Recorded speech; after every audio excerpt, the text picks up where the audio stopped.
Quero dizer que outubro, mais particularmente novembro, eu fui uma leitora assídua e me apaixonei por um gênero que eu não imaginava que eu fosse gostar.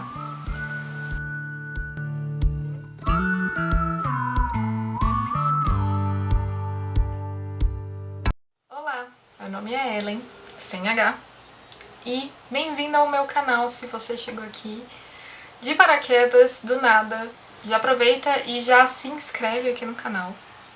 Mas se você já é um inscrito fiel, muito obrigada por voltar.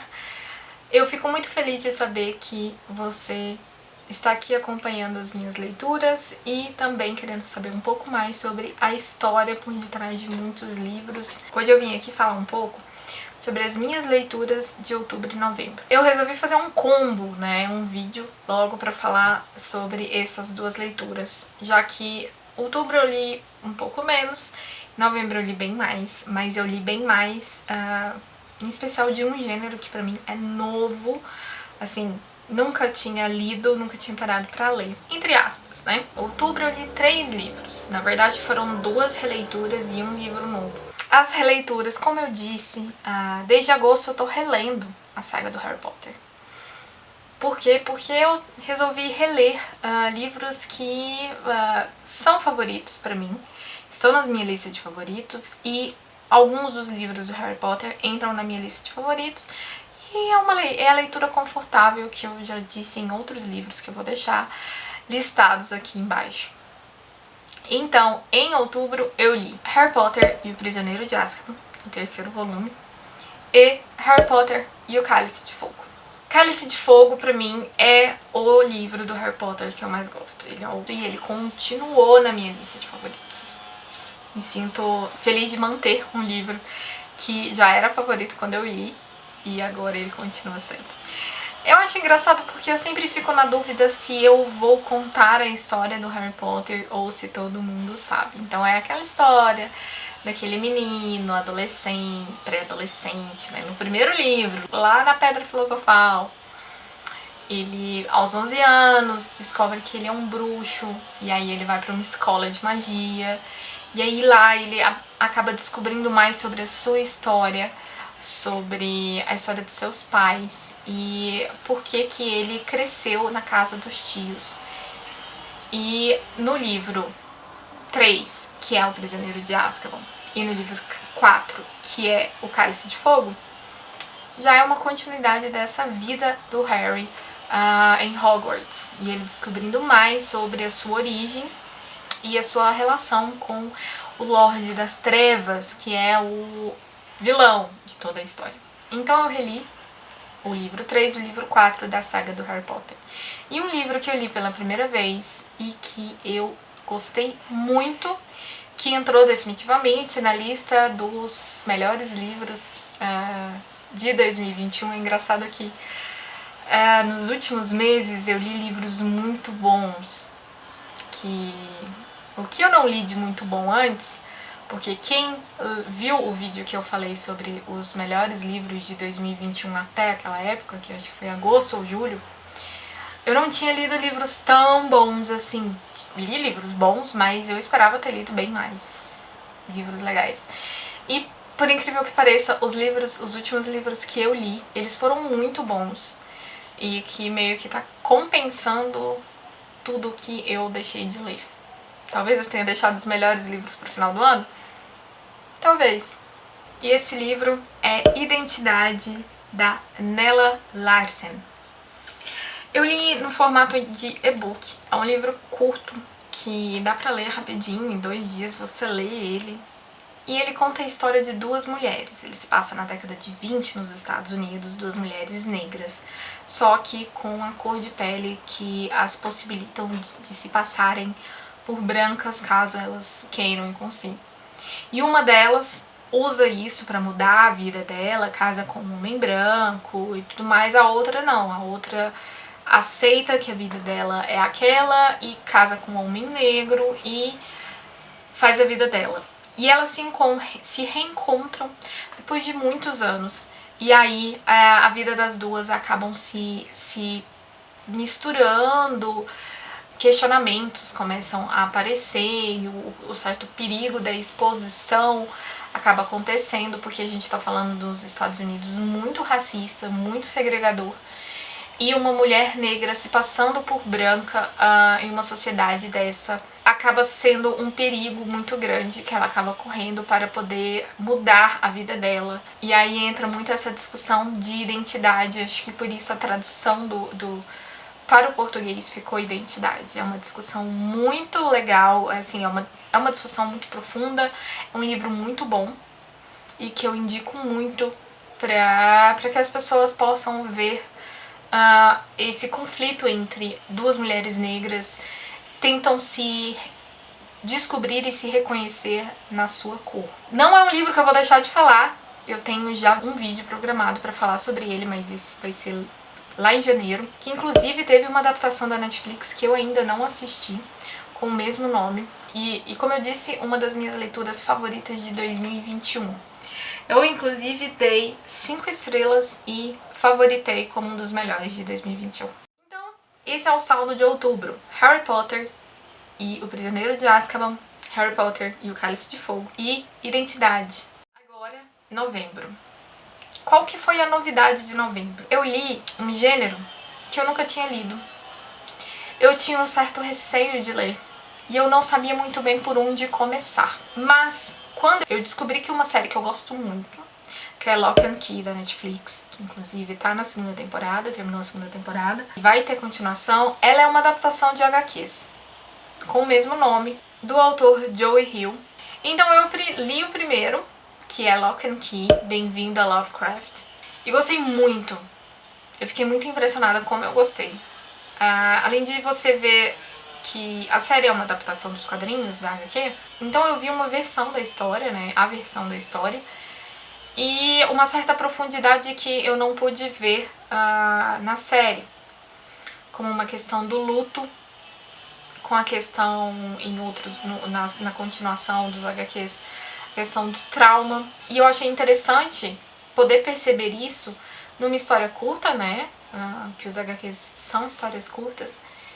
Não sei porque eu tinha a ideia de que havia uma certa superficialidade nos HQs e estou claramente errada ao ler Lock and Key.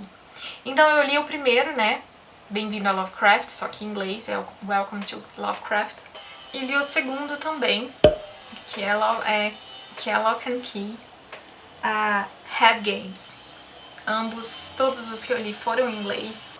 E li um terceiro HQ, então eu li 3 HQs em novembro. O terceiro foi O Mundo de Sabrina, o volume 1, que é um HQ que inspira a série, também da Netflix, de Sabrina. Esse eu esperava que fosse um pouco melhor, mas, assim, eu vou dar continuidade depois que eu terminar Lock and Key. Vou ler as continuações de Sabrina, mas eu esperava que fosse melhor. Então, eu achei que, pelo menos a primeira HQ, eu achei que ela confirmou um pouco a ideia da superficialidade.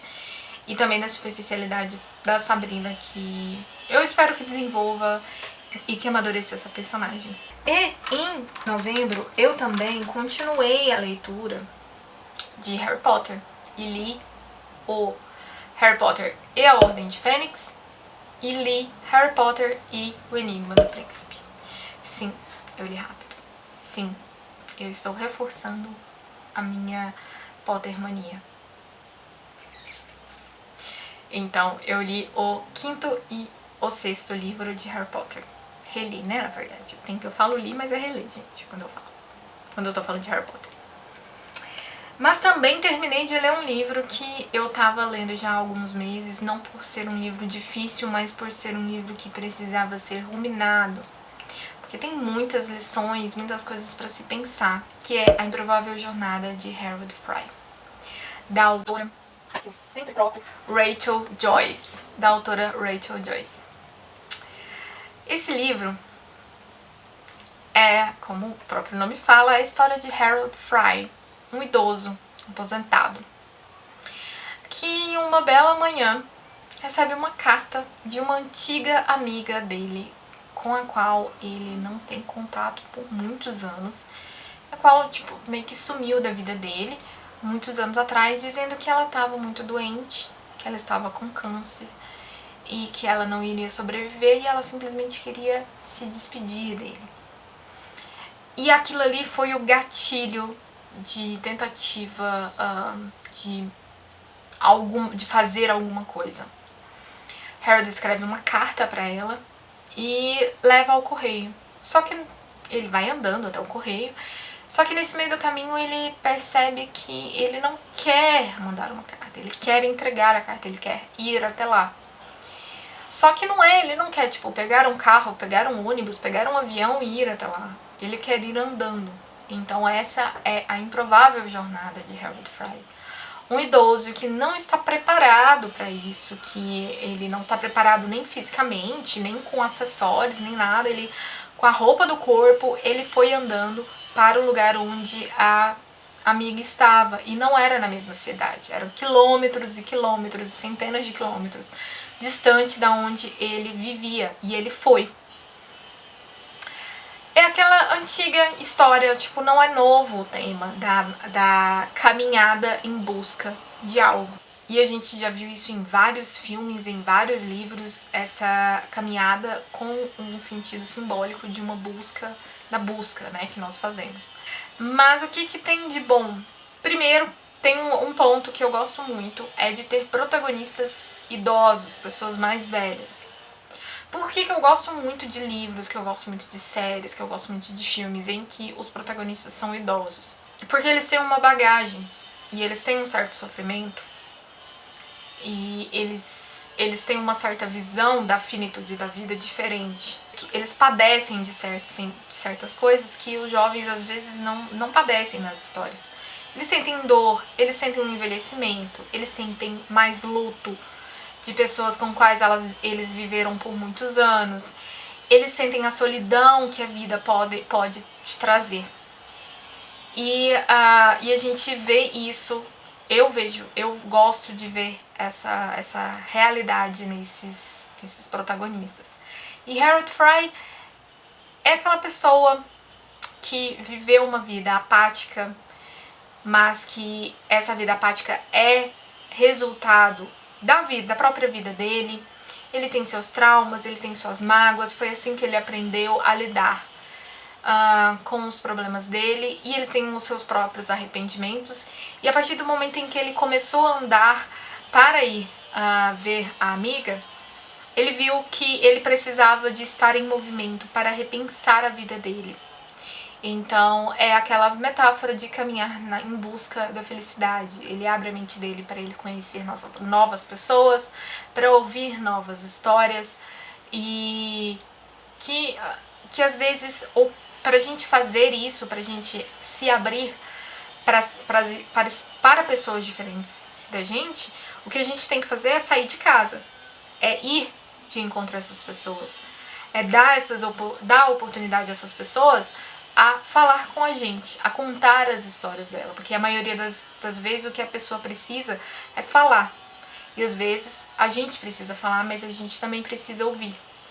E aí é nessa discussão, nessa discussão interna em que ele vai levando, em momentos a caminhada é solitária, em outros momentos a caminhada não é mais solitária, e aí mostra os momentos bons da vida, né, como a vida é uma caminhada, tem essa metáfora.